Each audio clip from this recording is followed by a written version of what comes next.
सगळी झाडं त्यांनी जगवली, त्याबद्दल वसुंधरा अभियानाचं मी खूप मनापासून अभिनंदन करतो. एकूणच निसर्ग चक्र जे बदललं त्याची अनेक कारणं आहेत. मग त्याच्यामध्ये प्रदूषण एक कारण आहे. ते प्रत्येकजण कमी कसं करेल हा एक आणखीन एक अभियानाचा विषय आहे. पण जसं मी पालकमंत्री असताना प्रदूषणाच्या बाबतीमध्ये पुणे महानगरपालिकेच्या 2000 ज्या बसेस आहेत PMPLच्या, त्यातल्या 1500 बसेस या CNGवर आणि इलेक्ट्रिसिटीवर जातील असा प्रयत्न केला. आता फक्त 500 PMPLच्या ताफ्यात बसेस अशा आहेत की ज्या डिझेलवर चालतात. आणि आपल्याला माहिती आहे की डिझेल पेट्रोल इतकं प्रदूषण कोणीच करत नाही. तर ते 500 बसेस पूर्ण झाल्या तर देशामध्ये पहिलं शहर असेल की ज्यांची सार्वजनिक व्यवस्था ही CNGवर आणि इलेक्ट्रिसिटीवर चालते. त्यामुळे प्रदूषण हा एक भाग आहे. तसं प्रचंड वृक्षतोड, प्रचंड, मग ती घरासाठी, रस्त्यासाठी, वेगवेगळ्या धरणांसाठी, आणि त्याला लगेच कॉम्पेन्सेट करण्यासाठी नवीन झाडं न लागणं. अनेक टेक्नॉलॉजी येत आहेत किंवा ते अख्खं झाड 40-50 वर्षाचं उचलून दुसरीकडे लावता येतं वगैरे, पण ते एक लावायला जवळजवळ 35-40 हजार रुपये खर्च येतो. मग तो कॉन्ट्रॅक्टर त्याच्या कामाच्या यादीत असतं की सगळी तोडलेली झाडं ही नवीन ठिकाणी लावली पाहिजे, 2 लावतो बाकीची लावत नाही. आणि त्यामुळे तोडीच्या तुलनेमध्ये नवीन लावली जात नाहीत आणि त्यामुळे जंगल संपत चालली. त्याच्यातून सगळं निसर्गाचा समतोल जो आहे तो बिघडला. यावेळी पाऊस काय येतोय, यावेळीचा उन्हाळा इतका भयंकर होता. आपणही बरेच फिरता, परंतु मला खूप ठिकाणी लोकसभेनिमित्ताने फिरावं लागलं. तर महाराष्ट्रामध्ये कम्पॅरेटिव्हली जे उन्हाळ्यामुळे डेथ ज्याला म्हणू असे कम्पॅरेटिव्हली कमी, पण उत्तर भारतामध्ये त्या काहीशीवर गेल्या. आता हा सगळा इम्बॅलन्स ह्या सगळ्या आपण जो पर्यावरणाचा ऱ्हास केला त्यामुळे झाला आहे. आणि म्हणून मग मी दरवर्षी वाढदिवसाला काही नवीन विचार करतो. पहिल्या वर्षीचं सांगतो, मधले 10 वर्ष सांगत राहत नाही. तर पहिल्या वर्षी जसं मी कोल्हापूरमधल्या एका सामाजिक संस्था महिलांसाठी काम करणारी जागतिक स्तरावरती पण आहे, स्वयंसिद्धा, कांचनताई परुळेकर म्हणून त्याच्या प्रमुख आहेत. तर त्यांनी साधा एक माझ्याकडे प्रोजेक्टर मागितला. तर मी त्यात कल्पना अशी लढवली की वाढदिवसाला लोकांना असं म्हणू की पुष्पगुच्छ हार मला नको, मला तुम्ही रद्दी द्या. अनेकांना प्रश्न पडला की माझ्या घरी काही पॅकिंगचं काम काढलंय का. पण मी त्यांना समजावून सांगितलं की तुम्ही जेवढी रद्दी द्याल ती विकून येणाऱ्या पैशामध्ये तेवढे पैसे मी घालेन आणि आपल्याला स्वयंसिद्धाला एक प्रोजेक्टर द्यायचं आहे. आणि मग प्रचंड रद्दी मला त्यावेळेला आली, ती विकली गेली. त्यात आलेल्या पैशात माझे पैसे टाकले आणि स्वयंसिद्धाला प्रोजेक्टर देण्याव्यतिरिक्त आणखीन पैसे उरले. मग कोल्हापुरात एक दिनकर कांबळे नावाचा तरुण झोपडपट्टीमध्ये राहतो, स्कूटर मेकॅनिक आहे. तर तो बुडालेली माणसं शोधण्यामध्ये मास्टर मानला जातो. आणि त्यामुळे पावसाळ्यात त्याला कलेक्टर सोडत होते, धरून ठेवतात. कोणी बुडाला कळलं की दिनकर चालला. म्हटलं बा खूप रिस्की काम करतो, याचा एक इन्शुरन्स काढला पाहिजे. म्हणून 2 लाखाचा विमा उतरून ती सगळी उरलेली अमाऊंट त्याच्या प्रीमियममध्ये टाकली. असं दरवर्षी काहीतरी करत गेल्या वर्षी आरोग्यासाठी मला पैसे द्या असं म्हणून आता अशी स्थिती आहे, आधी होती आता जास्त आहे, की ॲडमिट झालेल्या पेशंटचं कुठल्या ना कुठल्या योजनेत बिल बसवणं, त्या हॉस्पिटलशी निगोशिएट करणं आणि शेपूट जे उरेल ते आपण देणं, असं गेल्या वर्षभरामध्ये काही कोटी रुपये आपण पेशंटच्या डिस्चार्जच्या वेळेला दिले. यावेळेला मात्र या पर्यावरणाचा रासाचा विचार करून निर्णय असा केला की आपण राज्याचे मंत्री आहोत, प्रामुख्याने शिक्षण मंत्री आहोत. या माझ्या खात्याच्या अंतर्गत 6000 कॉलेजेस येतात आणि 42 विद्यापीठं येतात पुणे विद्यापीठासाठी.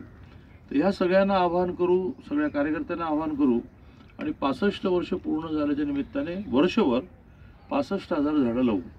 मग पहिल्याच दिवशी 9 तारखेला मातोबा टेकडी आणि डुक्करखिंड इथे 6,500 झाडं आपण लावली आणि आता ह्यांनी 1000 इथे लावली. असं करत करत पुणे शहरामध्ये जी संख्या जाईल ती जाईल. पण बरोबरीने कोल्हापूरला लागली, तिथे शेंडा पार्क नावाचा एक मोठा सरकारचा मोकळा पोर्शन आहे, वन विभागाच्या अंतर्गत येतो, तिथे लावली आपण. आता मी सोलापूरला 19 जाईन, कारण त्या जिल्ह्यात मी पालकमंत्री आहे, तिथे लावू. मग पुढच्या आठवड्यामध्ये अमरावती करावं लागेल आचारसंहितेनंतर, तिथे लावू. आणि सगळ्या महाराष्ट्रामध्ये प्रत्येक कॉलेजने प्रॉमिस केलं आहे, आम्ही त्याचं GRS काढलं, परिपत्रक काढलं की प्रत्येक कॉलेजने किमान 100 झाडं लावली पाहिजेत आणि ती जगवली पाहिजेत. आता ती जर सगळं झाले तर ती 6.5 लाखापर्यंत जातील. पण ह्या ज्या सहज प्रयत्नाने आहेत, इथल्या कार्यकर्त्यांनी पुढाकार घेतला, तुम्ही पुढाकार घेतला, 1000 लागली. तिकडच्या कोथरूड दक्षिणवाल्यांनी प्रयत्न करून 6,500 लावली. हीच 65,000 पण जातील असं माझं म्हणणं आहे. शेवटी एकच सांगून माझं बोलणं संपवेन की तिथे जसं आम्ही जगवण्यासाठी खूप खर्च करणार आहोत. आता त्या टेकडीवर आम्ही सिंथेटिक्सच्या टाक्या बसवतो आहोत, त्याच्यानंतर आम्ही ड्रीप लावतो आहोत. तुम्ही विचार करायला लावणार असाल मी खर्च करेन. पण ड्रीपचा फायदा असा होतो की अगदी मुळाशी पाणी जाऊन पोचतं. त्या ड्रीपमधून खतही टाकता येतात. तर त्यामुळे ड्रीप तिथे लावतो आहोत, टाक्या तिथे लावतो आहोत. जरी स्वयंसेवी संघटना वेळ देतात तरी जोपर्यंत एम्प्लॉई तुम्ही अपॉइंट करत नाही तोपर्यंत त्याचे रिझल्ट नीट मिळत नाहीत. आता तुमची ही संख्या ऐकून मला आनंद झाला की रोज 40-45 जण येतात.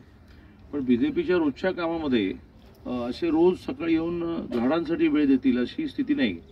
त्यामुळे आम्ही तिथे काही माळी अपॉइंट करतो.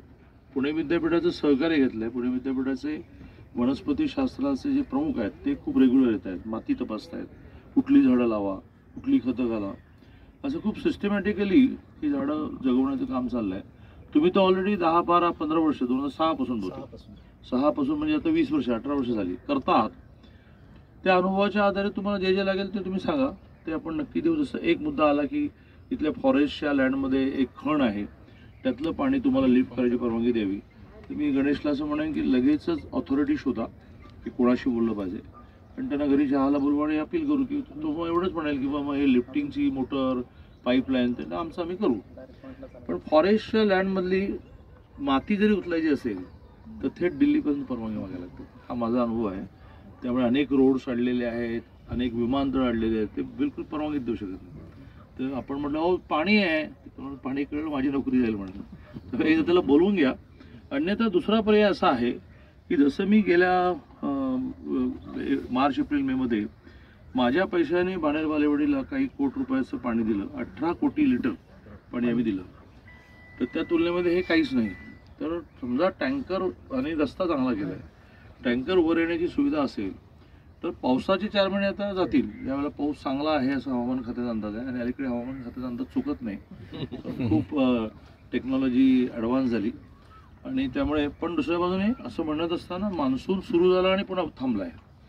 तर त्यामुळे पावसाळ्यात समजा नाही आवश्यकता पडली तर पावसाळ्यात सगळी पूर्वतयारी करू आणि पावसाळ्यानंतरचा कालावधी 2-3 महिने पावसाचं पाणी जे जमिनीत गेलेलं असतं त्या ओलीवर सुद्धा झाडं जगतात. प्रामुख्याने आवश्यकता जानेवारीच्या उन्हाळ्यापासून सुरू होते. म्हणजे उन्हाळा मेमध्ये सुरू होत नाही, उन्हाळा जानेवारी सुरू होतो आणि तो उन्हाळा मेपेक्षा जास्त घातक असतो. तर तो जानेवारी, फेब्रुवारी, मार्च, एप्रिल, मे पुन्हा एकदा नेक्स्ट पावसाळापर्यंत तुम्ही टँकर लावा. त्या टँकरचे पैसे मी तुम्हाला देईन. ह्या खणीचा प्रयत्न करूच, त्यांना मोटर देऊ, पाईपलाईन देऊ, सगळं देऊ. पण आता झाडं खताने जगत नाहीत, पाण्याशिवाय ती जगूच शकत नाही.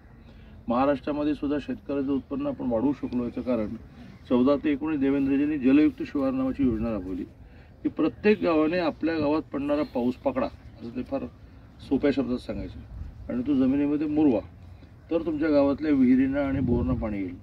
आणि करता करता 22,000 गावं ही सुजलाम सुफलाम झाली. मग त्या गावामध्ये जी तलाव निर्माण केले त्याचं पाणी आपण कायद्यात बदल करू. नॉर्मली आपल्याला अशा प्रकारे साठवलेलं पाणी हे वापरायचं असेल त्याला कायदा लागतो, तो कायद्यात बदल करू.